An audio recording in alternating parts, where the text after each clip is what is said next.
மல்லர் என்பது மரபு பெயராகவும் பொருள் கொள்ளப்படும். இந்த மருத நில உழவர்களை தொல்காப்பியர் வேளாண் மாந்தர் என்று குறிப்பிடுகிறார். வேளாண் மாந்தர்க்கு உழுதூன் அல்லது இல்லென மொழி பிறவகை நிகழ்ச்சி எனும் தொல்காப்பிய சூத்திரத்தில் வேளாண் மாந்தர்க்கு உழுது உண்ணும் தொழிலை தவிர வேறு சிறந்த தொழில் இல்லை என்று சுட்டிக்காட்டப்பட்டுள்ளது. இதன் மூலம் வேளாண் மாந்தர் என்பவர்கள் கலப்பையை பிடித்து உழவு செய்யும் உழவர்கள் என்பது நேரடியாக புலனாகிறது.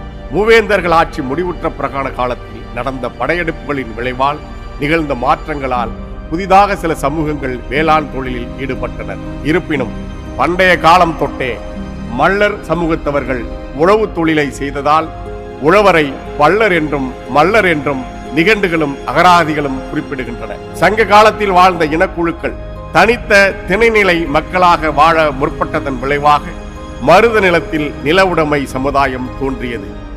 அதனை ஆற்றங்கரை நாகரிகம் அல்லது மருதநில நாகரிகம் என்றும் வரலாற்று அறிஞர்கள் குறிப்பிடுகின்றனர். இவ்வாறு உலகில் முதலில் தோன்றியவை ஆற்றங்கரை நாகரிகங்கள் தான் என தொல்லியல் துறை உறுதி செய்துள்ளது.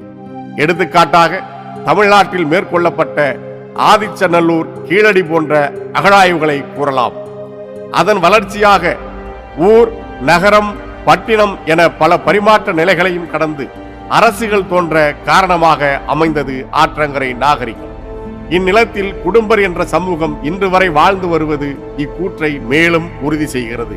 மருத நிலத்தில் உழவு சிறப்புற்று வளர்ச்சி அடைந்ததன் விளைவாக உணவை மையப்படுத்திய கைத்தொழில்கள் பல்கி பெருகின.